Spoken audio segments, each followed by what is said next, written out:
हरे कृष्णा। सभी भक्तों का स्वागत करना चाहेंगे हमारे आज के सत्र में। हम प्रार्थना से शुरू करने जा रहे हैं। प्रपन्न पारिजाताय तोत्रवेत्रैकपाणये ज्ञानमुद्राय कृष्णाय गीतामृतदुहे नमः।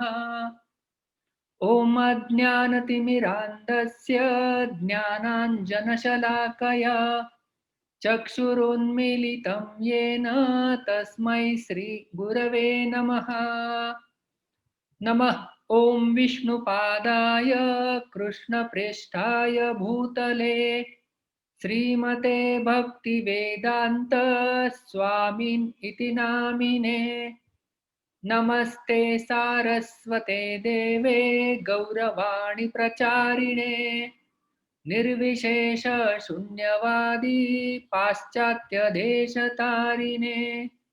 जय श्री कृष्ण चैतन्य प्रभो नित्यानंद श्री अद्वैत गदाधर श्रीवास आदि गौर भक्त वृंद।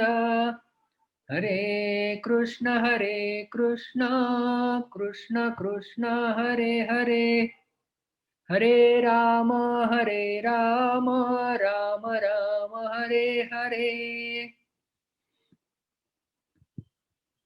हम 15वें अध्याय का पठन प्रारंभ करने जा रहे हैं। अथ पंचदशोऽध्यायः। श्रीभगवान् उवाच ऊर्ध्वमूलमधः शाखम् अश्वत्थं प्राहुरव्ययम् छन्दांसि यस्य पर्णानि यस्तं वेद स वेदवित्। अधश्चोर्ध्वं प्रसृतास्तस्य शाखा गुणप्रवृद्धा विषयप्रवालाः। अधश्च मूलान्यनुसन्ततानि कर्मानुबन्धीनि मनुष्यलोके। न रूपमस्येह तथोपलभ्यते नान्तो न चादिर्न च सम्प्रतिष्ठा। अश्वत्थमेनं सुविरूढमूलम् असङ्गशस्त्रेण दृढेन छित्त्वा ततः पदं तत्परिमार्गितव्यं यस्मिन् गता न निवर्तन्ति भूयः।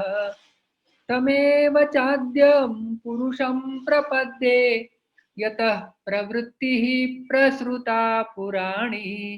निर्मानमोहाजितसङ्गदोषा अध्यात्मनित्या विनिवृत्तकामाः।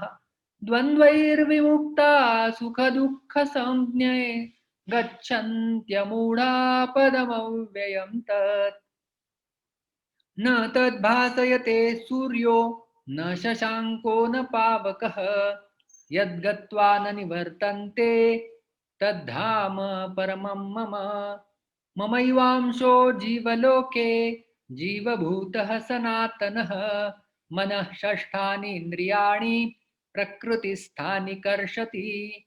शरीरं यत् अवाप्नोति यच्चाप्युत्क्रामतीश्वरः गृहीत्वैतानि संयाति वायुर्गन्धानि वाशयात्। श्रोत्रं चक्षुः स्पर्शनं च रसनं घ्राणमेव च अधिष्ठाय मनश्चायं विषयान् उपसेवते। उत्क्रामन्तं स्थितं वापि भुञ्जानं वा गुणान्वितं विमूढानानुपश्यन्ति पश्यन्ति ज्ञानचक्षुषः। यतन्तो योगिनश्चैनं पश्यन्त्यात्मन्यवस्थितं यतन्तोऽप्यकृतात्मानो नैनं पश्यन्त्यचेतसः।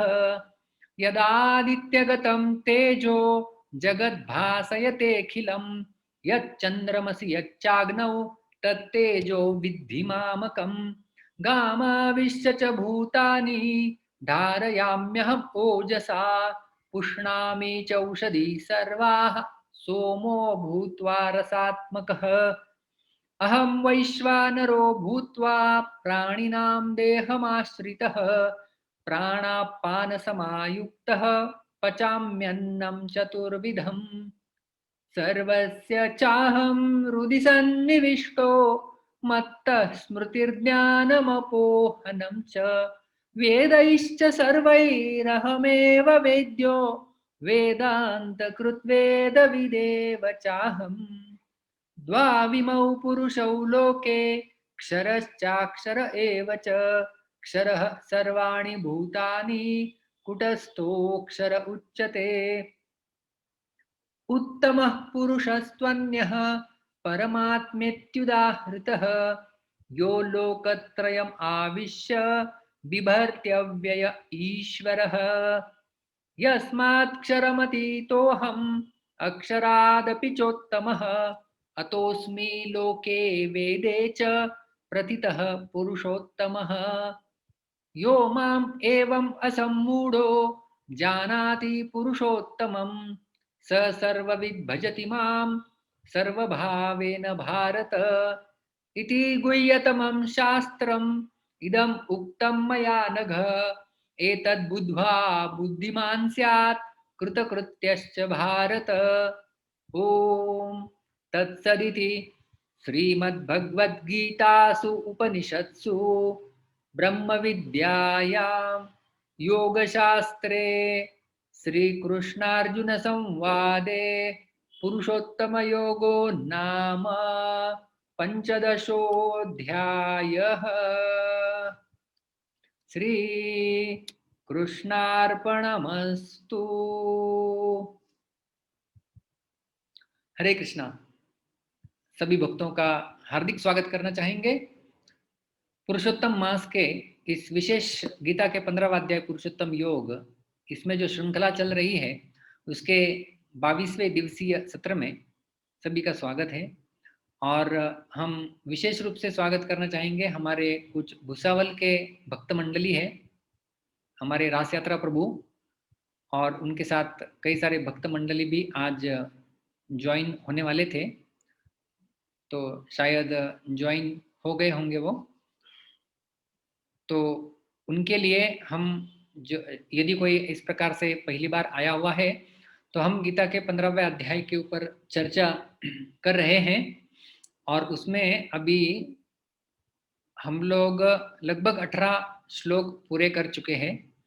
तो सारांश रूप में यदि आपको समझना है तो पहले 6 श्लोकों में भगवान श्री कृष्ण ने अश्वत्थ रूपी इस वृक्ष का, भौतिक संसार रूपी वृक्ष जो है उसके साथ तुलना की थी और भगवान श्री कृष्ण ने कहा था कि असंग शस्त्रेण दृढ़ेन छित्वा, इसको आपको छेदन करना है अनासक्ति के शस्त्र के द्वारा।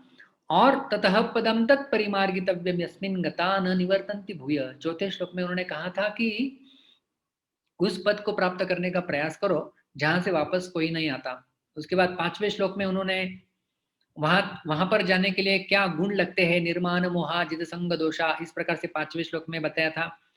और उस धाम के लक्षण क्या है वो 6ठे श्लोक में बताया था। न तद भासयते सूर्यो न शशांको न पावकः यद गत्वान निवर्तन्ते तद धाम परमम मम।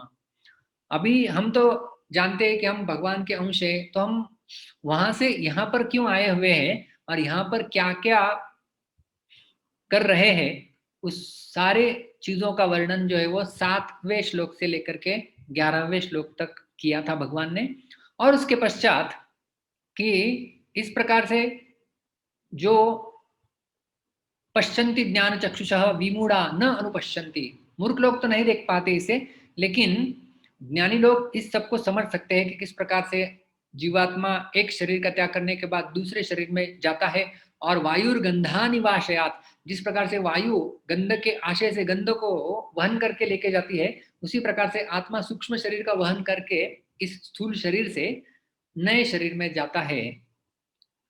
तो जो देख पाता है और कोई होते हैं जो नहीं देख पाते हैं, लेकिन दोनों का भरण पोषण भगवान किस प्रकार से संसार में कर रहे हैं उसका वर्णन 12वें श्लोक से 15वें श्लोक तक भगवान ने किया था कि किस प्रकार से जो सूर्य का तेज है, यदा आदित्यगतम तेजो जगत भासयते खिलम यच्चंद्रमसि यच्चाग्नौ तत्तेजो विद्धि मामकम। जो सूर्य का तेज, अग्नि का तेज, चंद्रमा का तेज, ये सारे तेजस्वी वस्तुओं का तेज मुझसे ही आता है। पृथ्वी में धारण करने की क्षमता, चंद्रमा में पोषण करने की शक्ति, यह सब मेरी वजह से हो रहा है और मैं ही सबका भरण पोषण कर रहा हूँ और सबके हृदय में मैं परमात्मा के रूप में निवास भी करता हूँ। सर्वस्य चाहम हृदि सन्निविष्टो मत्तः स्मृतिर्ज्ञानमपोहनम च।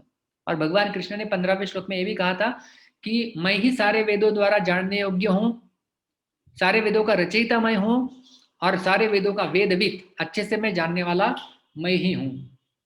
तो अर्जुन के मन में आया होगा कि अरे भगवान, यदि आप सब कुछ वेदों का जानने वाले हैं तो मुझे भी थोड़ा वेदों का सारांश बताइए।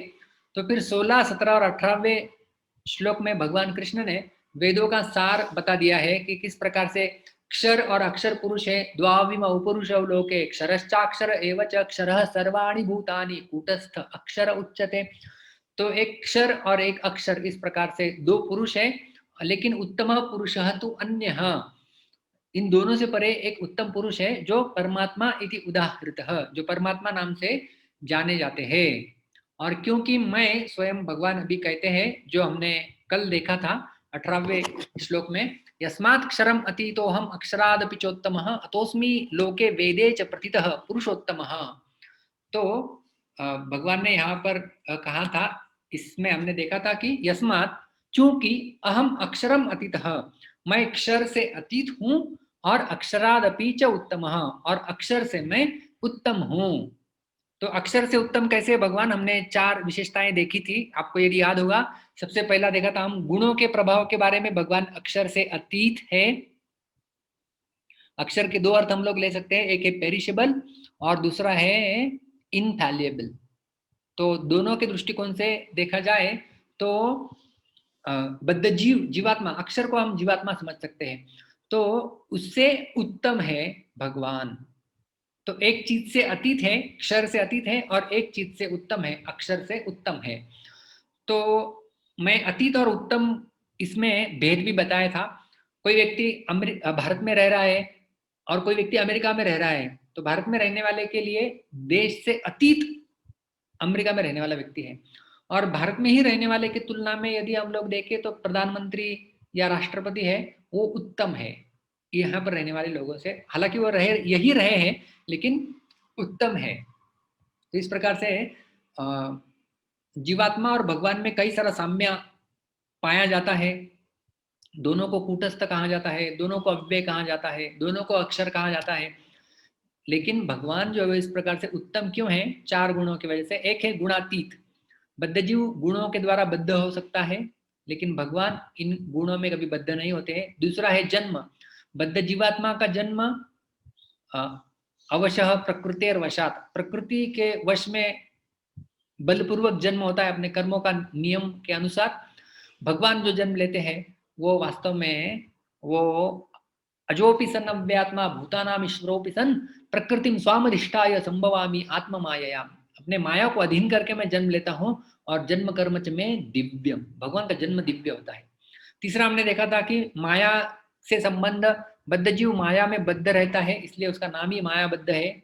और भगवान हमेशा मयाध्यक्षेण प्रकृति ही सूयते सचराचरम, उनकी अध्यक्षता में माया देवी कार्य करती है। और चौथा हमने देखा था कर्म, कि किस प्रकार से बद्ध जीव एक क्षण के लिए भी, नहीं कश्चित क्षणमपि जातु तिष्ठत्य कर्म कृत, एक क्षण के लिए भी बिना कर्म किए नहीं रह सकता। और भगवान के बारे में हमने देखा था कि नमाम कर्माणि लिम्पन्ति न मे कर्म फले स्पृहा। तो इस प्रकार से भगवान अक्षर से उत्तम है, और अतः इसलिए लोके, इस संसार में और वेदे, वेदों में प्रतितः पुरुषोत्तमः अस्मि, मैं पुरुषोत्तम नाम से प्रसिद्ध हूँ। और पुरुषोत्तम नाम से प्रसिद्ध हमने देखा था कि किस प्रकार से लीला पुरुषोत्तम भगवान कृष्ण है, और मर्यादा पुरुषोत्तम प्रभु रामचंद्र जी भी इस प्रकार से प्रसिद्ध है। और खास करके कल एक विशेष मुद्दा हमने देखा था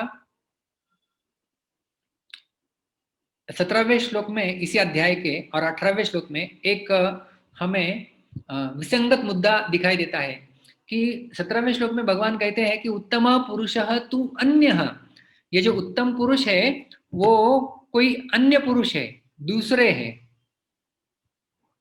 और 18वें श्लोक में कहते हैं कि मैं ही वो उत्तम पुरुष हूं जो तुम्हारे सामने अभी प्रस्तुत हूं। तो हमने देखा था, आपको याद होगा, प्रथम पुरुष, द्वितीय पुरुष और तृतीय पुरुष। मैं आपको कृष्ण के बारे में बता रहा हूं। तो मैं हो गया प्रथम पुरुष, आप हो गए द्वितीय पुरुष और कृष्ण हो गए तृतीय पुरुष।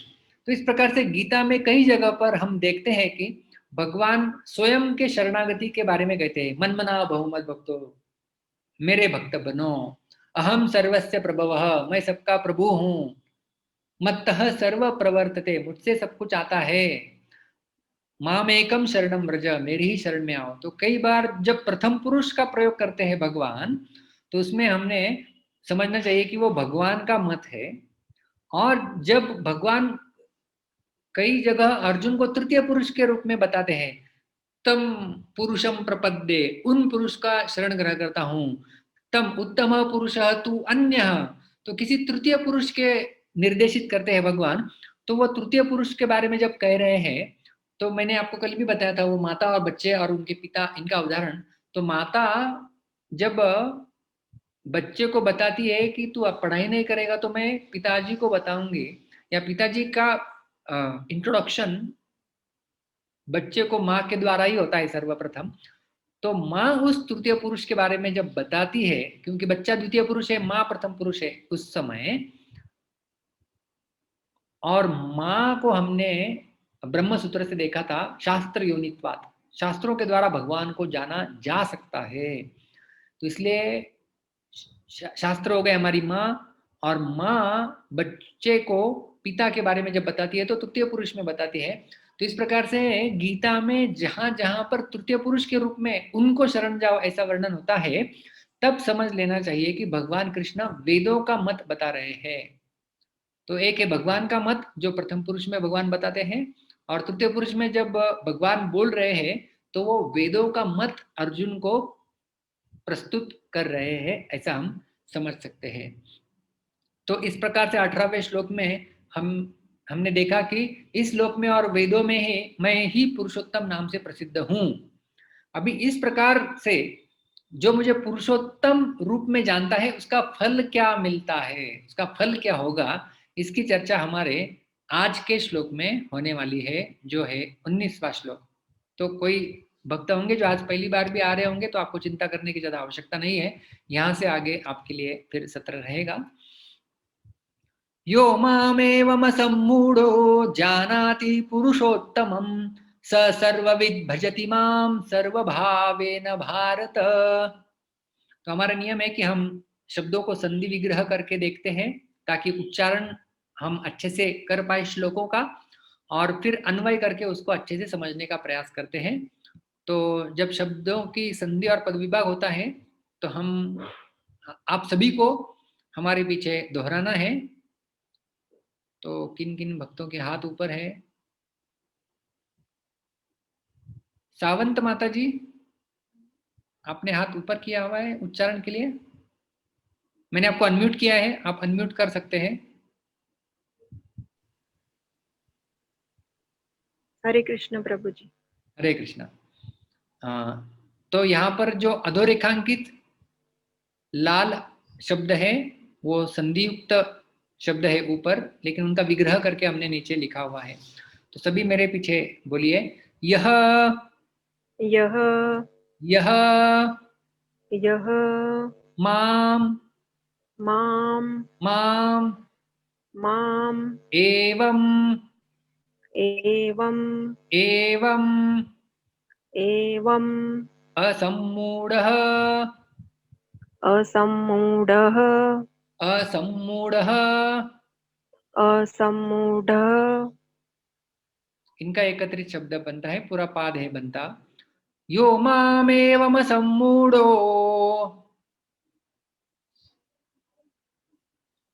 बोलिए,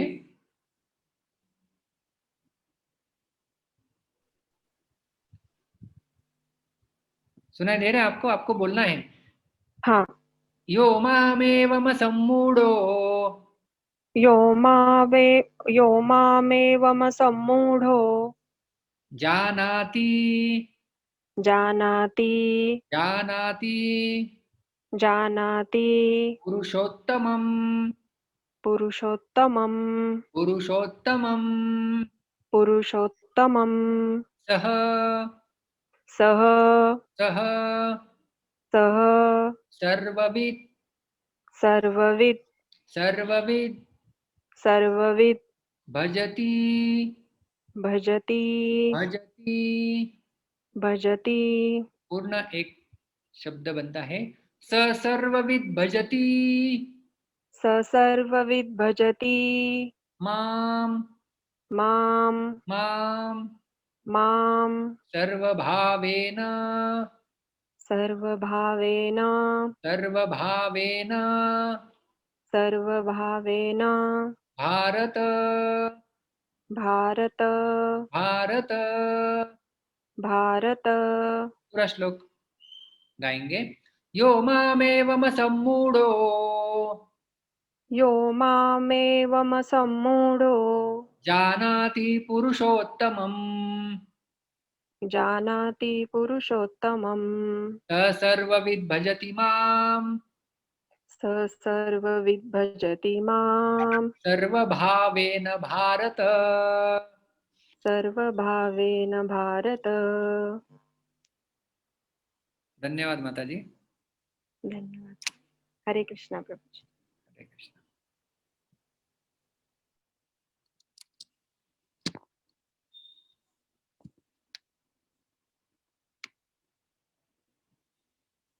तो इसका अन्वय हम देखेंगे।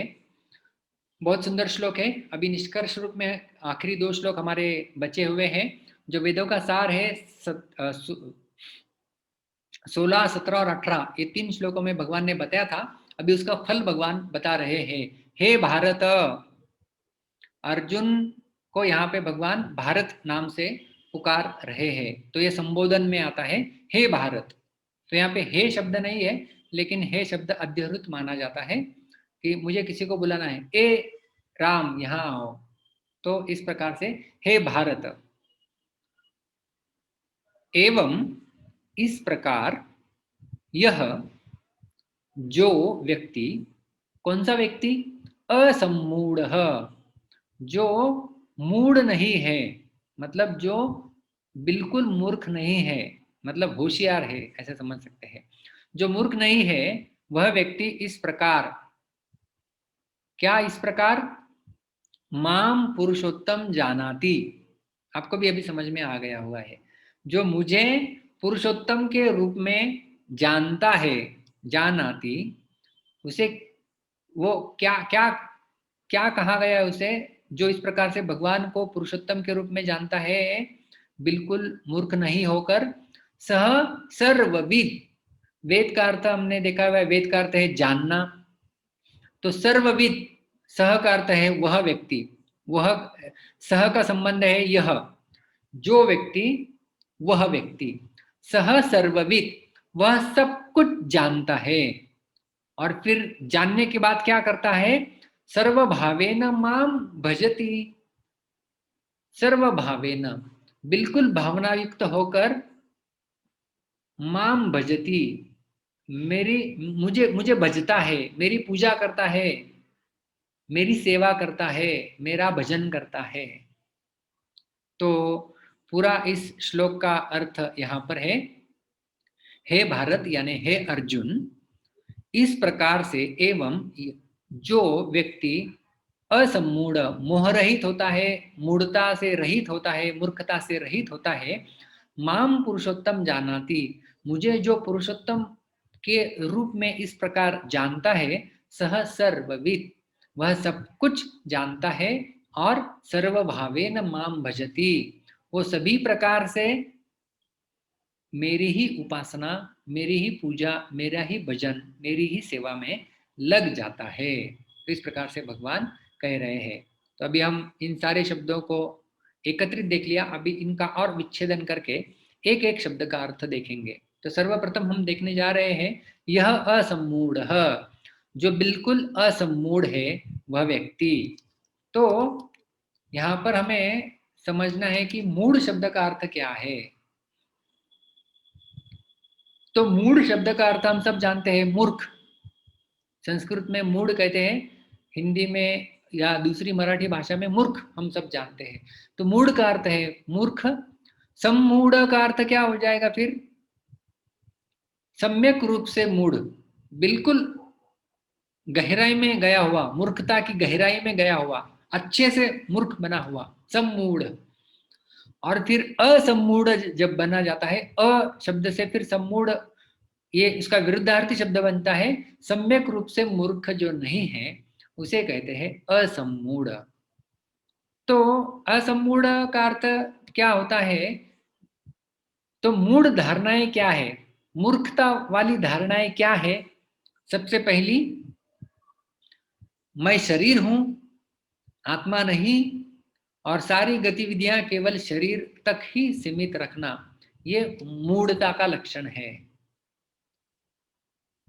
जो मूढ़ता का लक्षण हमने देखा था ना, कि जो भगवान तो कहते हैं कि मम एव अंशो जीवलोके जीवभूत सनातन, जो मेरा ही अंश है। तो अपने आप को वो व्यक्ति आत्मा के रूप में समझता है जो मूर्ख नहीं है। लेकिन मूर्ख व्यक्ति अपने आप को शरीर समझता है, और शरीर का नष्ट होने के बाद सब नष्ट हो गया ऐसे मानता है, अगला जन्म नहीं होता है ऐसे मानता है। जैसे भगवान ने ये भी बताया था ना, आपको यदि याद होगा 10वें 11वें श्लोक में, विमूढ़ानानुपश्यन्ति, तो वहां पर भी विमूढ़ शब्द का प्रयोग भगवान ने किया था, वो देख नहीं पाते हैं।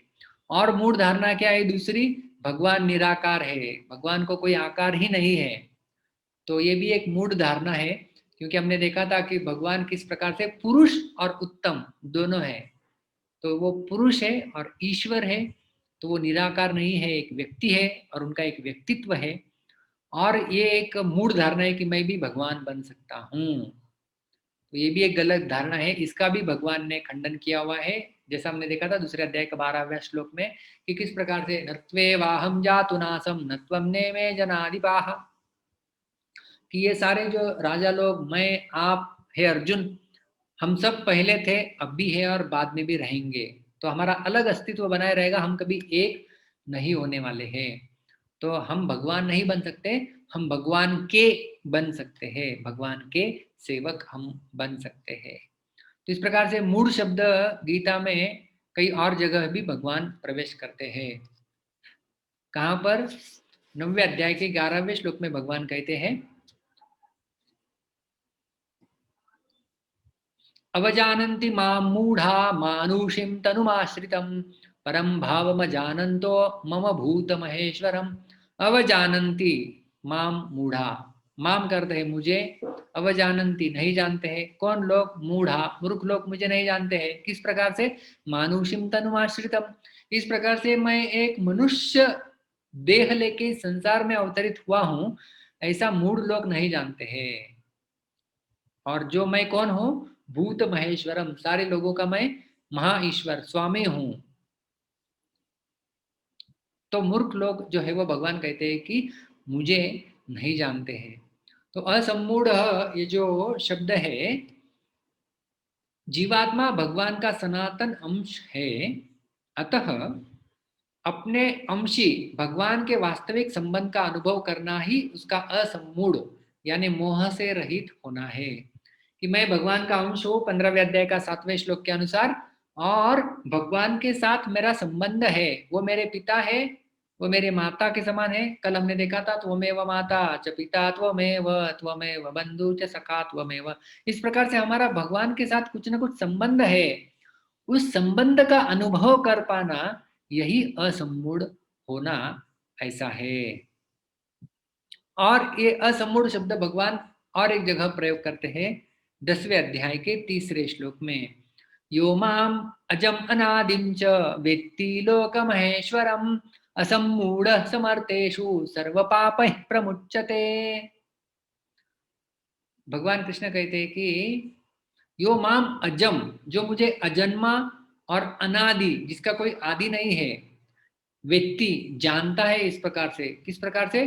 सर्व लोक महेश्वरम, सारे तीनों जो लोक है उनका मैं स्वामी हूँ, नियंता हूँ, इस प्रकार से जो जानता है वह असम्मूढ़ सर्व पापै प्रमुच्यते। वो ऐसा व्यक्ति जो असम्मूढ़ है सारे प्रकार के पाप कर्मों से मुक्त हो जाता है, ऐसा भगवान यहाँ पे कह रहे हैं। और जब इस प्रकार के जब असम्मूढ़ होके जब पापों से मुक्त हो जाता है, वह व्यक्ति उस भगवान के धाम को प्राप्त कर सकता है। इसी अध्याय के 5वें श्लोक में हमने देखा था, निर्माण मोहाजित संग दोषा अध्यात्म नित्या विनिवृत्त कामाः द्वंद्वैर्विमुक्ता सुख दुःख संज्ञैर्गच्छन्त्यमूढ़ा पदमव्ययम् तत्। उस पदम अव्ययम, उस पदम को कौन प्राप्त कर सकता है? गच्छन्ति, जा सकता है वहां पर अमूढ़ाहा, उसका ही अर्थ है असम्मूढ़। तो यहाँ पर देख सकते हैं आप, लाल स्याही से इंकित किए हुए शब्दों को देखिए। गच्छन्ति, वहां पर जा सकते हैं कौन? अमूढ़ाहा। और जो असम्मूढ़ है, दोनों का अर्थ एक ही है। तो वहां पर जाना है तो हमें असम्मूढ़ बनना ही होगा। और माम पुरुषोत्तम जानाति, वो मुझे पुरुषोत्तम के रूप में जानता है। इसका अर्थ क्या है?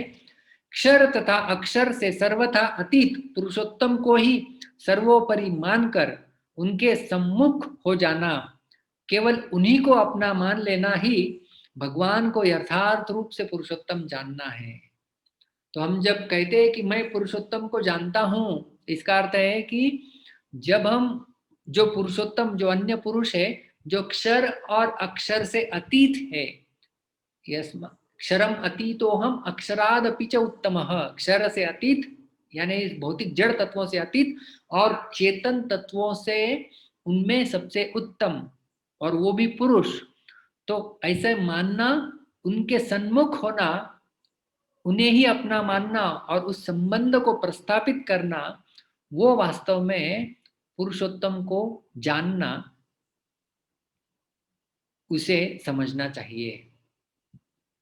तो अर्जुन इस प्रकार से पहले से ही पुरुषोत्तम के रूप में भगवान को वास्तव में देखा जाए तो जानते थे। अर्जुन ने श्री कृष्ण को पुरुषोत्तम नाम से संबोधित किया हुआ है।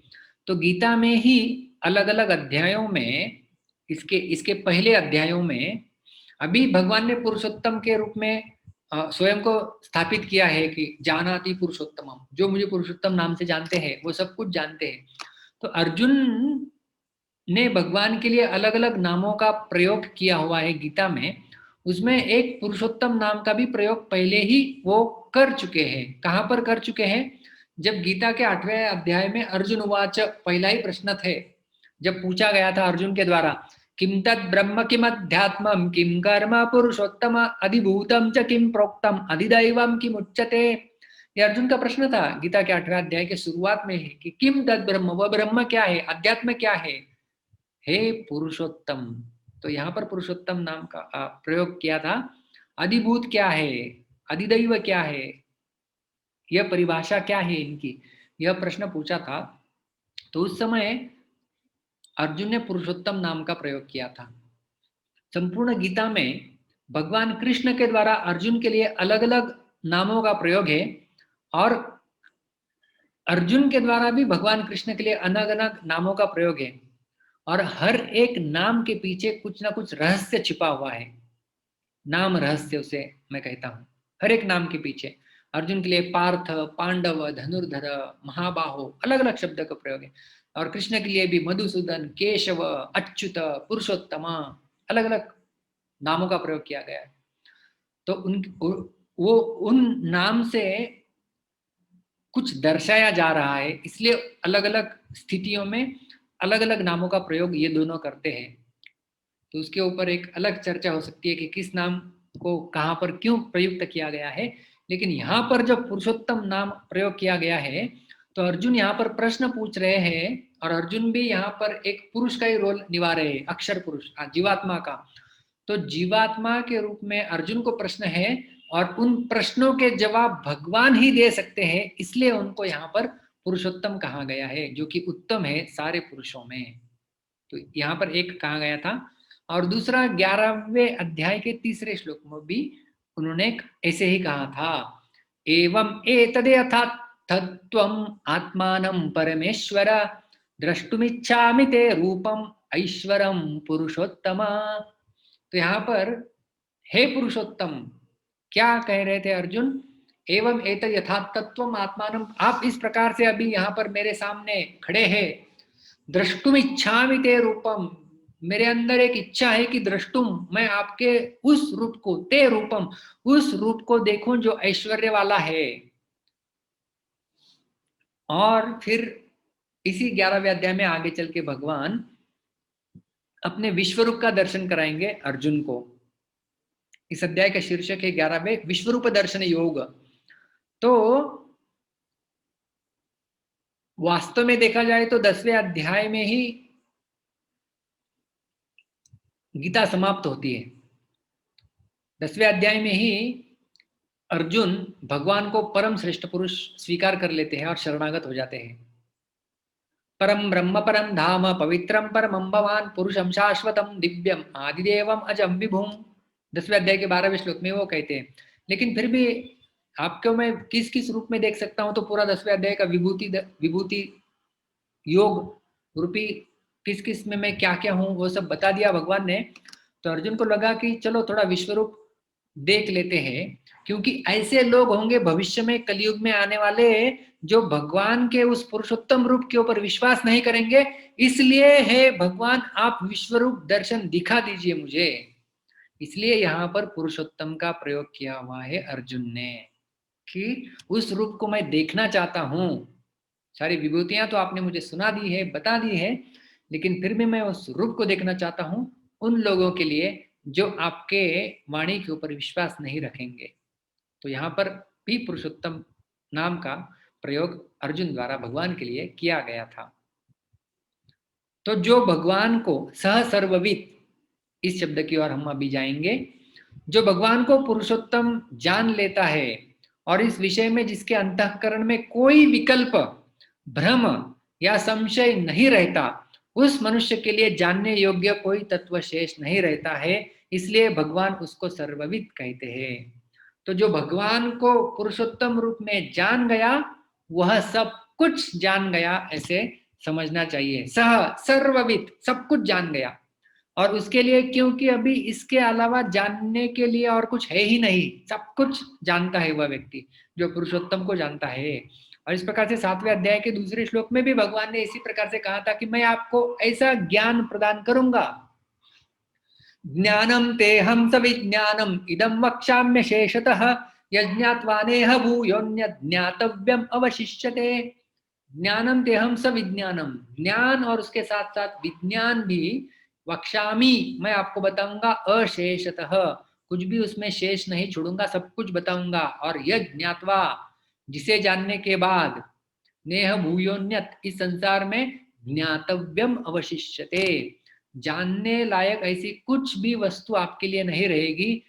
क्योंकि जो मैं ज्ञान दे रहा हूं वह यदि आप जान जाएंगे तो आप सब कुछ जान जाएंगे। सर्वविद, स सर्वविद, वह सब कुछ जान जाएगा, इस प्रकार से भगवान ने कहा था। तो वही ज्ञान अभी भगवान यहाँ पर दे रहे हैं और वही ज्ञान परंपरा में हमें भी प्राप्त हो रहा है। तो सह सर्वविद का अर्थ यहाँ पर इस प्रकार से भी देखा जा सकता है कि भगवान को जानने वाला व्यक्ति कितना ही कम पढ़ा लिखा भी क्यों न हो, वह सब कुछ जानने वाला है, ऐसा समझना चाहिए, क्योंकि उसने जानने योग्य तत्व को जान लिया है। उसको और कुछ भी जानना शेष नहीं है। क्योंकि सारे वेदों के द्वारा भी जानने योग्य कौन है? वेद वेद्य सर्वस्य चाहम हृदि सन्निविष्टो मत्तः स्मृति ज्ञानमपोहनम च वेदैश्च सर्वैर अहमेव वेद्यो, सारे वेदों द्वारा मैं ही जानने योग्य हूं। तो यदि उनको ही जान लिए, इसका अर्थ सारे वेदों को जान लिए, इसलिए सर्वविद उस व्यक्ति को कहा जाना चाहिए। तो आप कहेंगे कोई संसार में वो पढ़ा लिखा नहीं है तो उसे कैसे सर्वविद, वो सब कुछ जान गया, ऐसे कैसे हम लोग समझ सकते हैं? तो उसके लिए एक छोटा सा मैं आपको वृत्तांत सुनाना चाहूंगा, जो चैतन्य चरितामृत के मध्य लीला में वर्णित किया गया है।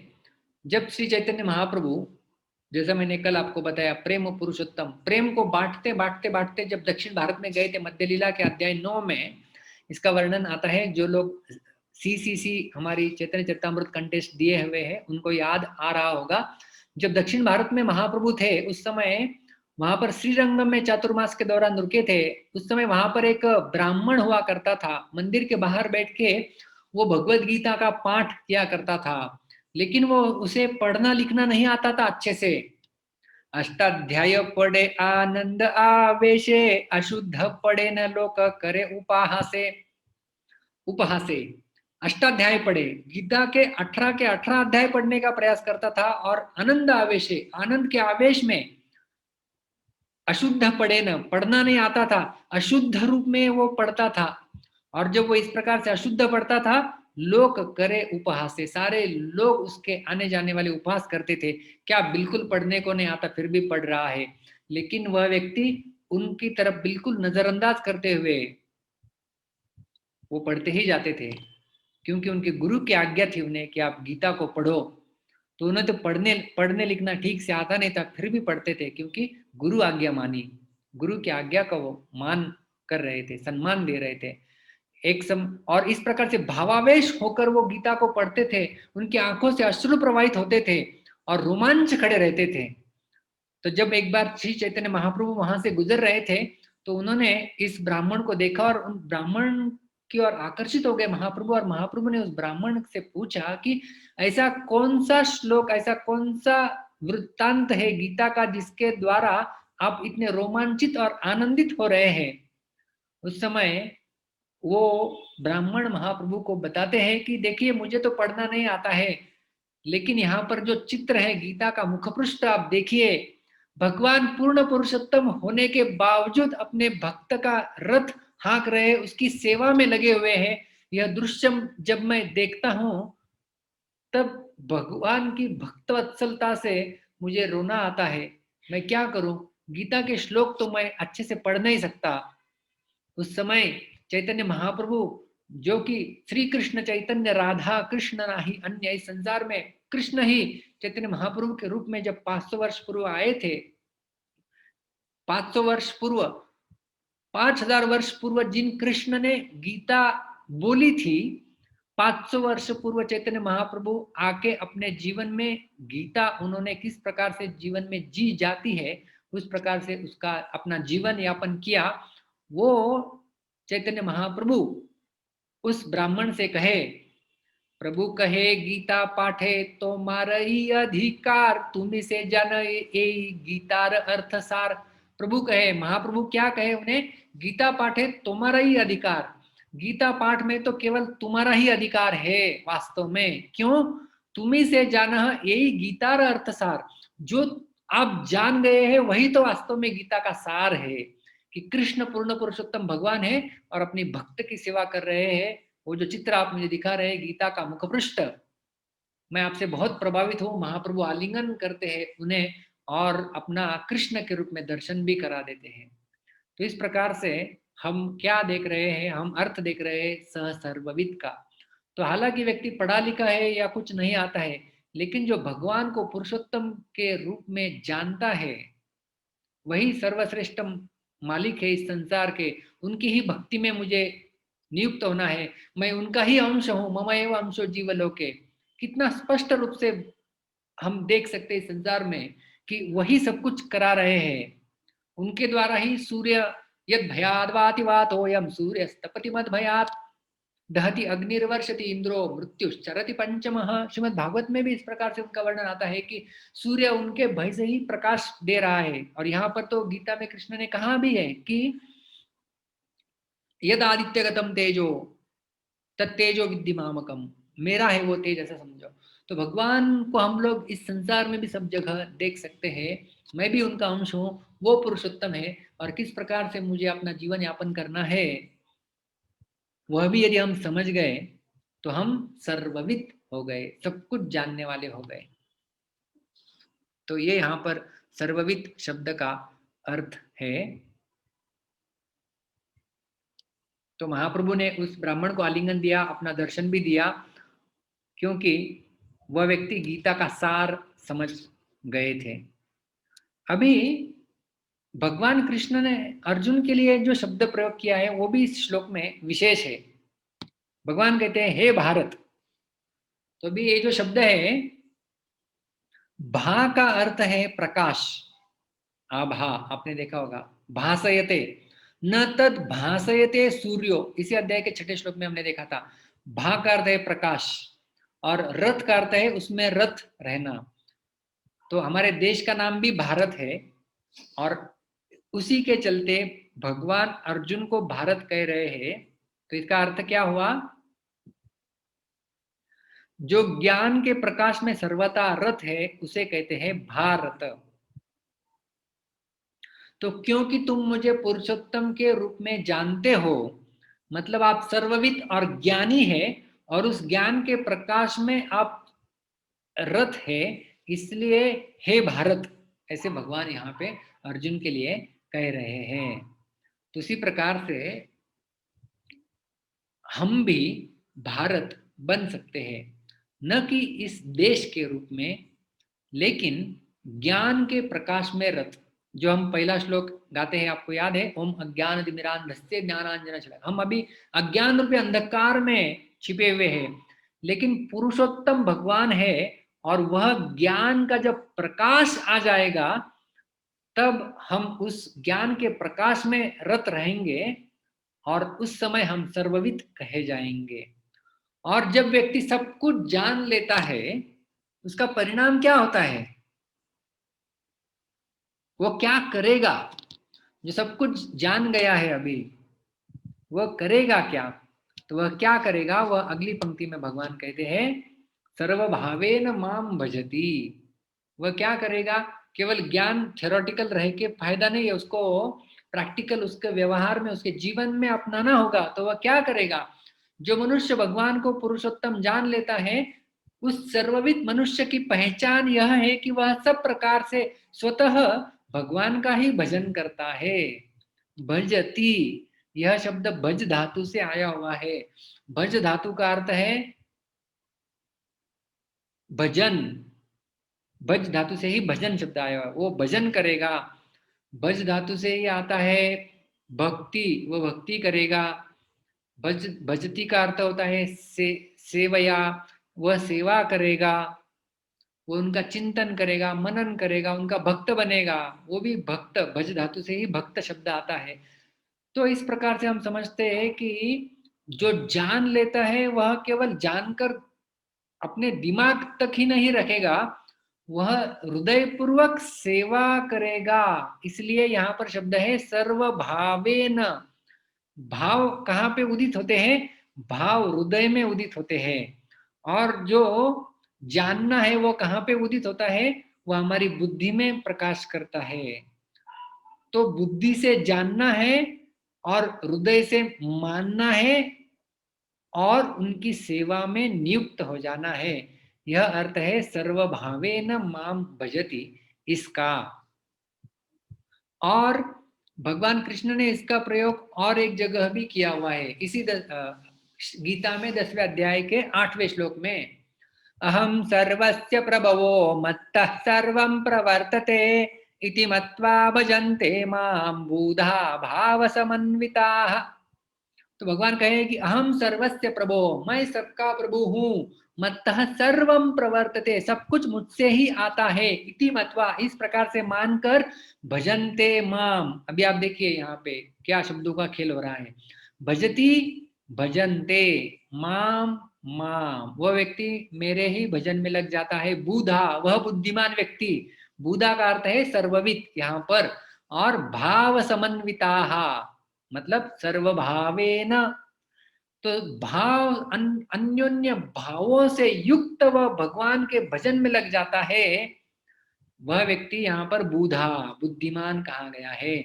तो बुद्धिमान व्यक्ति का लक्षण यह है कि वह व्यक्ति अच्छे प्रकार से, सब प्रकार से भगवान की भक्ति में लग जाता है। वह व्यक्ति बुद्धिमान या सर्वविद कहा जा सकता है। तो ये भजती शब्द को यदि हम ले तो श्रीमद् भागवत में भी अलग अलग जगह पर इसका प्रयोग किया गया है। जैसा अर्जुन को भगवान कृष्ण ने गीता सुनाई थी, उसे हम भगवत गीता कहते हैं। उसी प्रकार से भगवान कृष्ण ने उद्धव जी को जो उपदेश दिया था उसे उद्धव गीता कहते हैं। और उस उद्धव गीता का ये श्लोक है 11वें अध्याय का। यदा भजति माम भक्त्या निरपेक्ष स्वकर्मभिः तम सत्व प्रकृतिम विद्यात् पुरुषम स्त्रियमेव वा।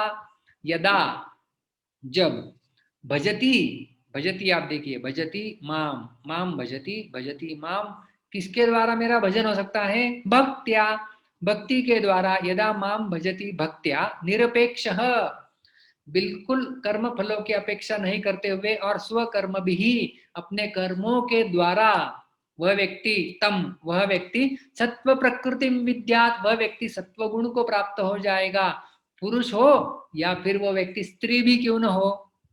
तो भक्ति के द्वारा जब भगवान का भजन किया जाता है उस समय हम सत्वगुण को भी लांग के शुद्ध सत्व में हम लोग नियुक्त हो सकते हैं। तो सर्व भावेन माम भजती का, और इसी 11वें स्कंद में भगवान कृष्ण एक उदाहरण के द्वारा समझाते हैं, बहुत सुंदर उदाहरण है। यथाग्निना हे ममलम जहाति मातम पुनः स्वम भजते च रूपम आत्मा च कर्मानुशयम विधूय मद्भक्ति योगेन भजेत तथो माम। भजती, यहाँ पर भी एक भजती है, और यथा माम, तो यहाँ पे संधि शब्द, संधियुक्त शब्द है भजती और अथः, अथः भजती, भजती, भजती ऊपर भी है, भजती इस श्लोक में भी है, अथ माम कि कम भजती माम भजती, मेरा भजन करता है। किसके द्वारा, किसके द्वारा करता है? मद भक्ति योगे न, भक्ति योग के द्वारा। तो अभी यहाँ पर उदाहरण देते हैं भगवान, उसका फल क्या होता है? यथा, जिस प्रकार अग्निना, अग्नि के द्वारा हेम मलम जहाती, हेम का अर्थ होता है सुवर्ण, सुवर्ण वर्ण हेमांगो, तो हेम, हेम अंग, हेमांगी किसी स्त्री का नाम हो सकता है। हेमांगी का अर्थ है स्वर्ण कांति युक्त, और हेमांग भगवान का भी एक नाम है हेमांग, जो स्वर्ण, स्वर्ण कांति युक्त है।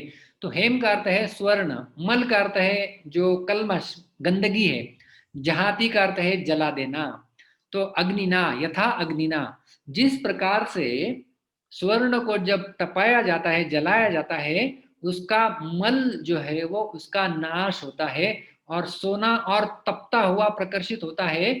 मातम पुनः स्वम भजते च रूपम, अपने पूर्ववत रूप को वो प्राप्त कर लेता है।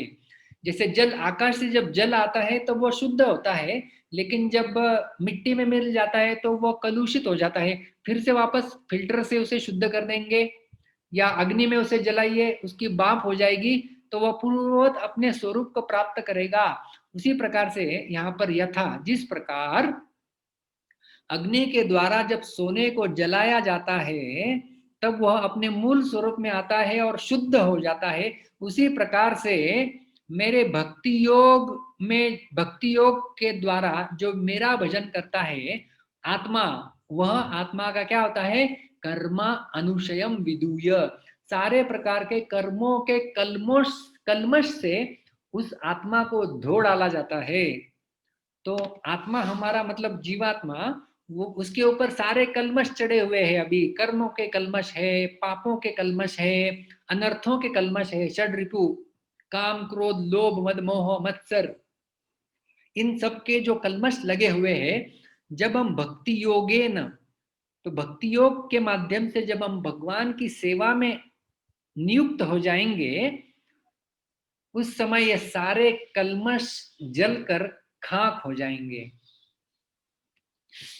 तो ये है सर्वभावेन माम भजति, इसका अर्थ।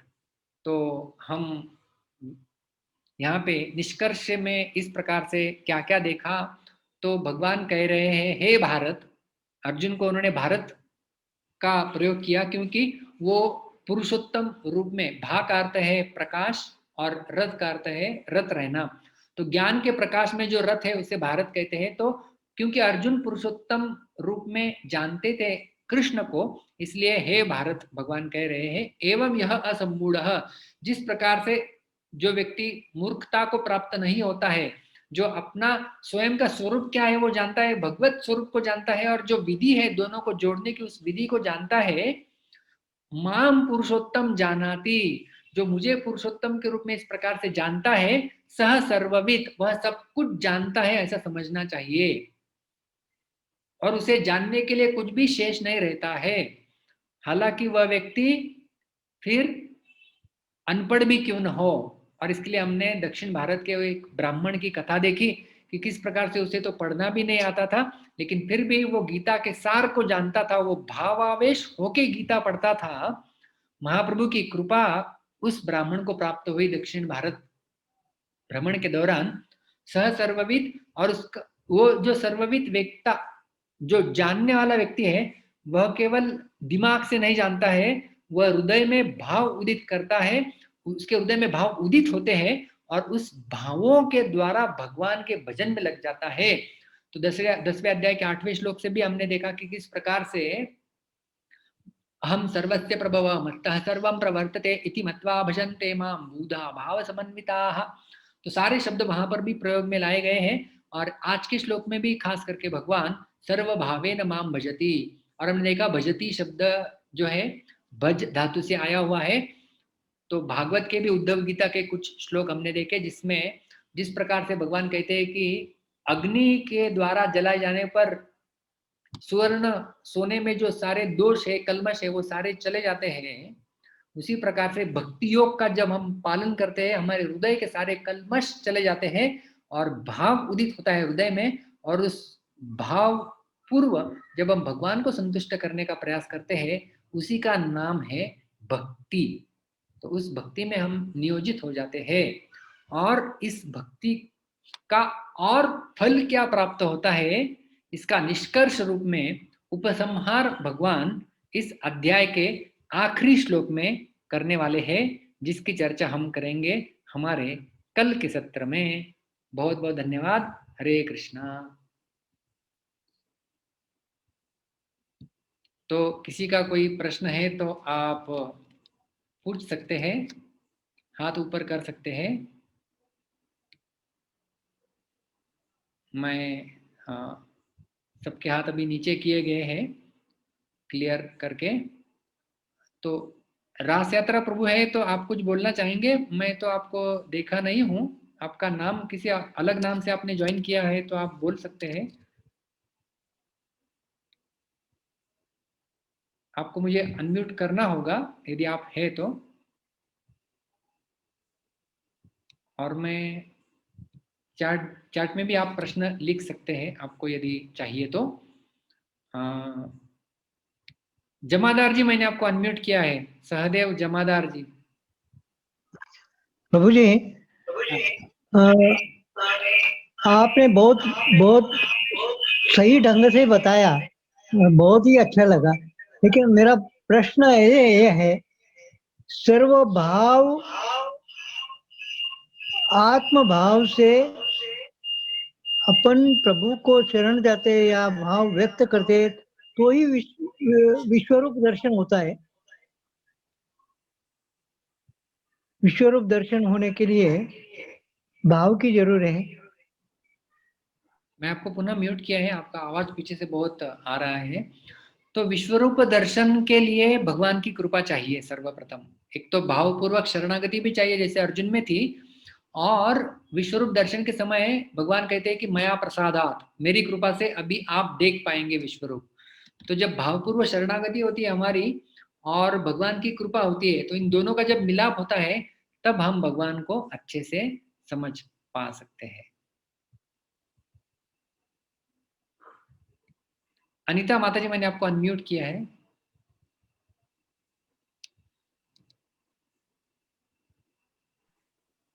हरे कृष्ण प्रभु जी। हरे कृष्णा। मुझे ये तीन इसके अर्थ समझ नहीं आ रहे।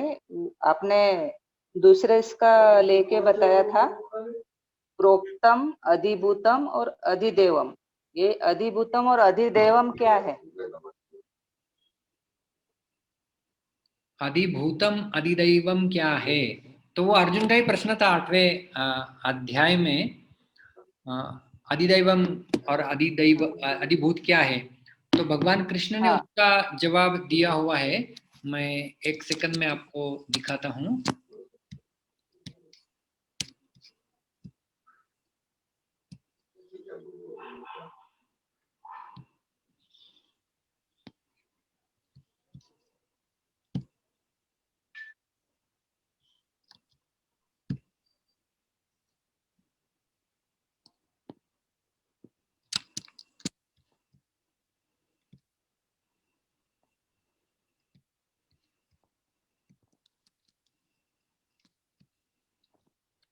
आपको यहाँ पे दिख रहा है, अर्जुन ने वास्तव में हाँ। प्रश्न पूछा था, तो भगवान अभी यहाँ पे जवाब देते हैं 8वें अध्याय के 3रे श्लोक में। अक्षरम ब्रह्म परमं स्वभावोध्यात्म उच्यते भूत भावोद्भव करो विसर्ग कर्म संज्ञितः। तो यहाँ पे जो है भगवान जवाब देते हैं कि ब्रह्मन क्या है, ये प्रश्न था, तो अक्षरम ब्रह्म परमम, ये जवाब भगवान ने दिया। अध्यात्म क्या है, तो स्वभाव अध्यात्म उच्यते, और विसर्ग कर्म संज्ञितः। तो ये 8वें अध्याय में, और यदि आप विस्तार से जाएंगे तो आपको इसके जवाब मिल सकते हैं। तो आपको उसके लिए और अधिभूत जो है, तो अधिभूत, उसे अधिभूत मतलब क्षर, जो हमने देखा ना आज के 16वें श्लोक में देखा था, क्षर तत्व क्या है, तो क्षर तत्व अधिभूत नाम से जाना जाता है। तो अधिभूतम क्षरो भाव और पुरुषश्च अधिदैवतम। तो अधिदैवत कौन है, तो पुरुष अधिदैवत है, और अधियज्ञ अहम एवात्र, मैं ही अधियज्ञ हूं, हे सारे देहों में सर्वश्रेष्ठ अर्जुन। तो 8वें अध्याय का, वो 8वें अध्याय का शीर्षक है अक्षर ब्रह्म योग। तो जब भी उसके ऊपर कभी चर्चा होगी तो वो अच्छे से और समझा सकते हैं। ठीक है, धन्यवाद प्रभु जी। हरे कृष्णा।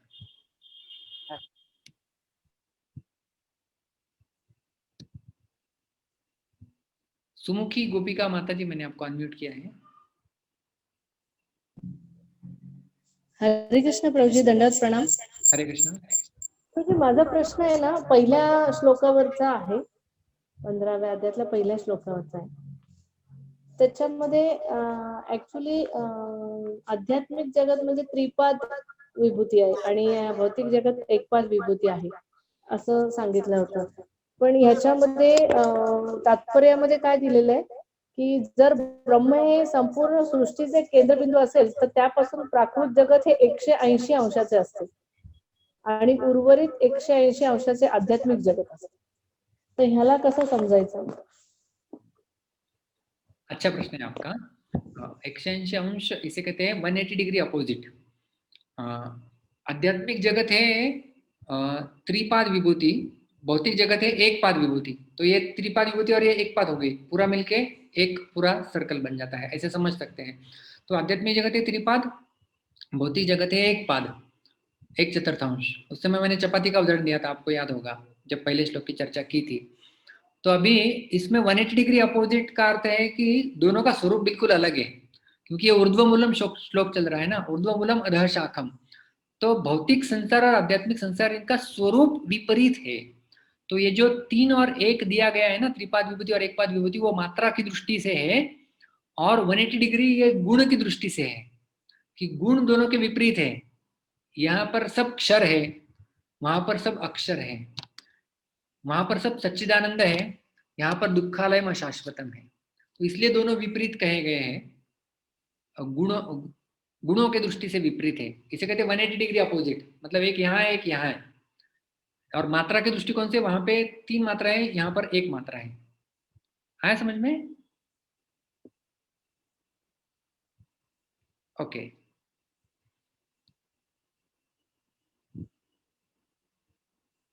साहू कौन है? साहू मैंने आपको अनम्यूट किया है।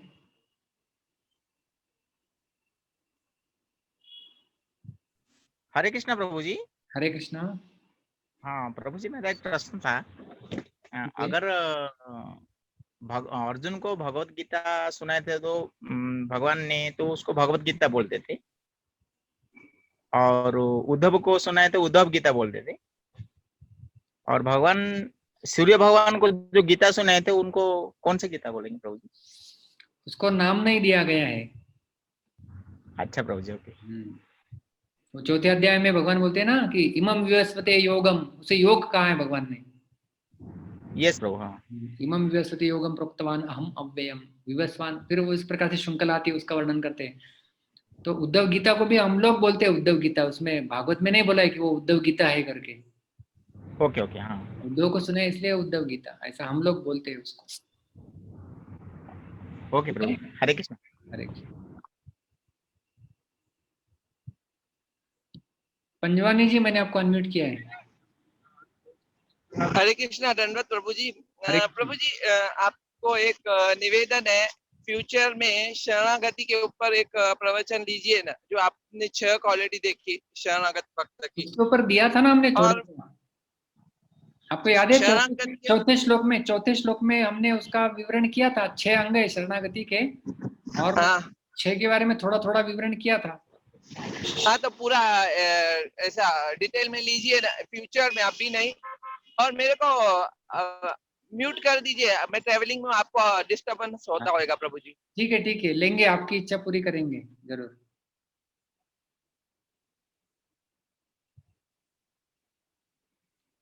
तो प्रश्न तो समाप्त हो गए हैं।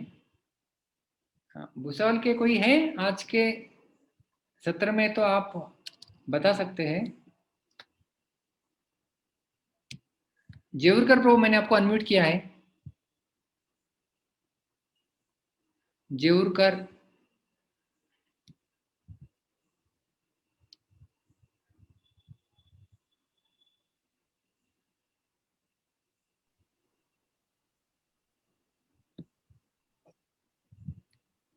आप रिक्वेस्ट। हाँ, बोलिए बोलिए। हरे कृष्णा। हाँ, हरे कृष्ण, बोलिए। हाँ प्रभु, मेरा एक सवाल था, जरा क्लैरिफिकेशन के लिए। हाँ, कि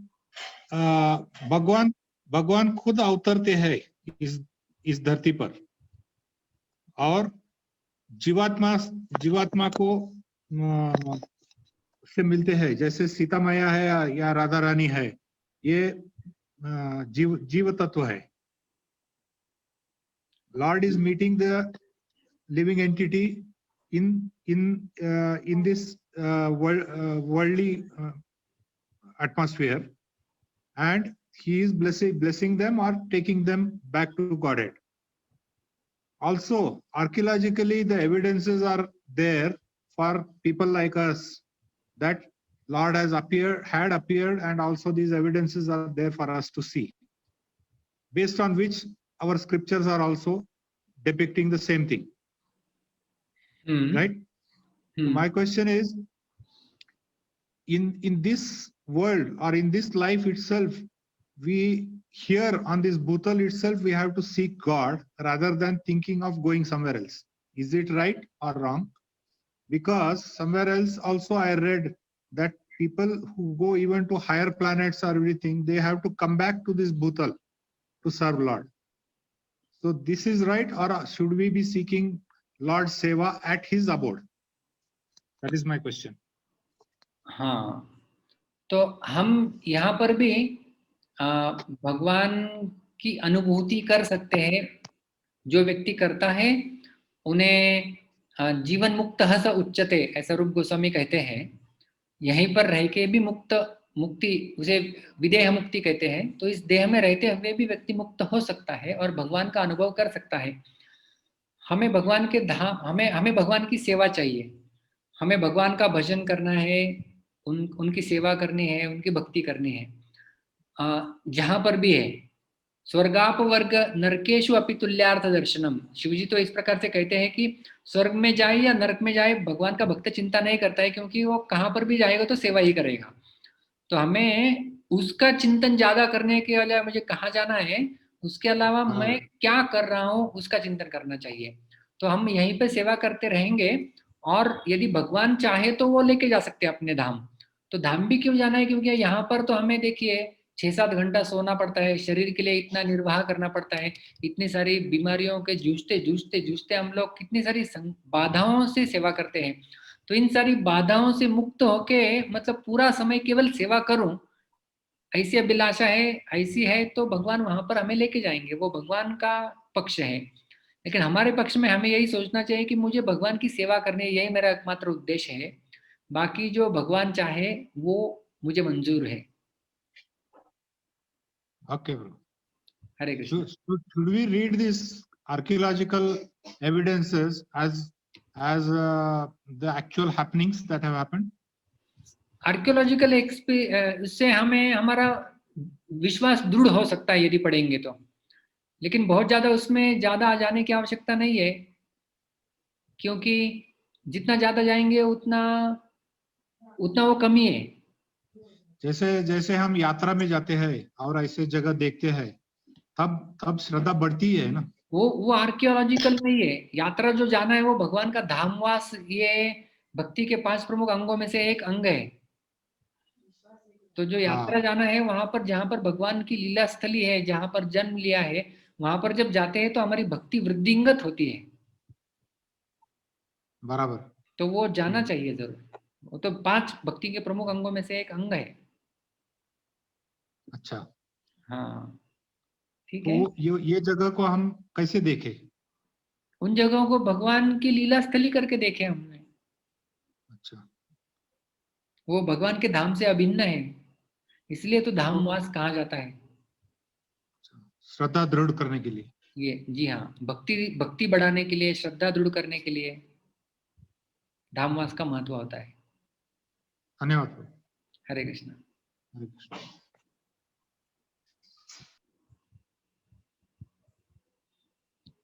पुनीता माता जी, आपको प्रश्न है? आपको अनम्यूट किया है मैंने। हरे कृष्ण प्रभु जी, दंडवत प्रणाम। हरे कृष्णा। प्रभु जी, मेरा इसमें से कोई प्रश्न नहीं है, लेकिन मन का थोड़ा पूछना है कि जब महाभारत में भीष्म जब अंतिम सांस ले रहे थे, तो भगवान ने उसको कुछ उपदेश दिया था, उसको भीष्म गीता या कहते हैं, या कौन सी पुस्तक है वो, कुछ आप बता वो सकते? वो भगवान ने भीष्मदेव को उपदेश नहीं दिए थे, भीष्मदेव ने पांडवों को उपदेश दिए थे। ओके। हाँ, तो वो भीष्म पर्व में आता है महाभारत के। तो भीष्मदेव ने युधिष्ठिर महाराज संभ्रम में थे, तो उनको जवाब देने के लिए भगवान लेके गए थे भीष्म पितामह के पास, और भीष्म पितामह ने उन्हें उपदेश दिया हुआ है। वो भीष्म पर्व में आता है महाभारत के। तो वो भीष्म पर्व वो बुक का नाम है प्रभु जी? महाभारत में अलग अलग पर्व है, जैसे शांति पर्व है, युद्ध पर्व है, वैसे भी भीष्म पर्व है। ओके प्रभु जी, हाँ हाँ, ठीक है प्रभु जी। हरे कृष्ण। हरे कृष्णा। थैंक यू प्रभु जी। आखिरी प्रश्न हम लेंगे। विजय हरि प्रभु, मैंने आपको अनम्यूट किया है। कृष्ण प्रभु जी। हरे कृष्णा। हाँ प्रभु जी, एक्चुअली वो एक प्रश्न इसमें ऐसा ही था कि आज का आपने एग्जांपल दिखाया ना, बताया कि वो जो चैतन्य महाप्रभु वो अनपढ़ व्यक्ति से, ब्राह्मण से मिलते हैं। हाँ हाँ। तो फिर वो पढ़ा लिखा नहीं था, फिर भी भगवान उसकी भावनाओं को समझ करके, उसके जो अंदर के भक्ति को समझ करके भगवान उसको आलिंगन करते हैं। तो उसमें ऐसा मेरा प्रश्न था कि अभी आजकल प्रभु जी एक्चुअली ऐसे माहौल में भाव भक्ति या फिर जो भावना के वश में अगर कोई इस प्रकार का कोई वर्तन करता है, और वो उसके पास अगर वो भक्तों मतलब शास्त्रों को नहीं पढ़ता है, या हमारे जो प्रभुपाद ने जो दिए हैं बुक्स उसको नहीं पढ़ता है, और उसके बाद फिर अगर इस तरह से वो व्यवहार करे, तो भगवान तो ठीक है, भगवान समझ लेंगे, लेकिन बाकी के नजरों में वो किस प्रकार से, मतलब वो तो थोड़ा एक दुविधा वाली स्थिति हो जाएगी उसमें। तो मेरा ऐसा प्रश्न था कि क्या मतलब अगर भावना ही अगर काफी है, तो क्या शास्त्रों का अध्ययन जरूरी नहीं है? हाँ, देखिए, वो जो ब्राह्मण था वो अनपढ़ था, उनके गुरु ने आज्ञा दी थी, इसलिए वो गीता का पठन किया करता था। और वो भाव, आनंद के भाव में वो पढ़ा करता था। तो हमें उससे केवल यही समझना चाहिए कि वह व्यक्ति सार को समझ गया था, जो आज भी श्लोक में भगवान कृष्ण कहे स सर्वविद। तो इसका अर्थ यह नहीं है कि हम भी शास्त्रों को पढ़ना बंद कर दें और केवल भाव विकसित करें। तो हमारे लिए वास्तव में वो बहुत प्रगत स्तर पे थे वो ब्राह्मण, इसलिए वो अश्रु प्रवाहित हो रहे थे और रोमांच पुलकित हो रहे थे उनके, जब वो गीता का केवल चित्र देख रहे थे। और हम जब गीता का चित्र देखते हैं तो हमें लगता है कि कभी एक पुस्तक दूर रख दूं और सो जाऊं। तो हमारे उनकी चेतना में बहुत अंतर है, सर्वप्रथम यह समझना चाहिए। तो जीव गोस्वामी ने जो संदर्भ लिखे हुए हैं उसमें वो लिखते हैं कि साधक स्तर पे बुद्धि हमें भगवान तक ले जा सकती है, और सिद्ध स्तर में प्रीति भगवान तक लेके जा सकती है। तो अभी हमारे पास प्रीति तो नहीं, भगवान के प्रति भावनाएं नहीं है, तो हम जो भी हम लोग कर रहे हैं वो हम लोग बुद्धियुक्त कर सकते हैं। मतलब क्या है कि मैं कुछ भी कर रहा हूँ तो अभी प्रसाद की थाली जब मेरे सामने होती है तो मैं उसमें भगवान अवतरित हुए हैं प्रसाद के माध्यम से, ऐसा इतना भाव तो मेरा विकसित नहीं है, लेकिन बुद्धिपूर्वक मैं अपने आप को समझा सकता हूँ कि ये भगवान का महाप्रसाद है, प्रार्थना बोल सकते हैं। तब धीरे धीरे भाव विकसित होगा। देखिए भाव भी कैसे विकसित होता है, भाव भी अभ्यास के माध्यम से ही विकसित किया जा सकता है। तो हालांकि हमें साधना भक्ति के बाद, भक्ति के भी जो प्रकार है ना, एक है साधना भक्ति, दूसरी है भाव भक्ति। तो साधना भक्ति निष्फलित होती है भाव भक्ति में। तो भाव भक्ति ऊंचा और अगला स्तर है, तो हम सीधा वहां पर छलांग लगा के नहीं जा सकते। तो पहले हमें यहीं पर साधना भक्ति करते समय अभ्यास करना है, और जो भी हम करें उसे भाव के स्तर पे नहीं लेकिन भावयुक्त होके करें। तो जब हम वो करेंगे तब हमारी उन्नति होगी आगे चल के। इसका अर्थ यह नहीं है कि यदि केवल भाव चाहिए तो कृति की आवश्यकता नहीं है, तो पहले हमें कृति के माध्यम से दिखाना होगा। ठीक है, thank you Guruji, thank you so much. Thank you. Hare Krishna. Hare Krishna. तो अभी हमारा कल आखिरी श्लोक होने वाला है इस अध्याय का। इसके बाद परसों हम संपूर्ण अध्याय का श्रृंखला में प्रवाह देखने वाले हैं। तो किन भक्तों का यदि मिस हो गया होगा तो आप परसों के सत्र में जरूर आइए। तो कल के सत्र में आखिरी श्लोक निष्कर्ष संपूर्ण अध्याय का, परसों के श्लोक में परसों के सत्र में संपूर्ण 15वें अध्याय का हम प्रवाह देखने वाले हैं। और उसके बाद आखिरी एक सत्र आने वाला है, उसमें आप सबके लिए एक विशेष उपहार हम लोग प्रस्तुत करने जा रहे हैं इसी पुरुषोत्तम के नाम को लेके। तो मिलेंगे कल ठीक शाम को 8 बजे। तब तक के लिए बहुत बहुत धन्यवाद। हरे कृष्णा।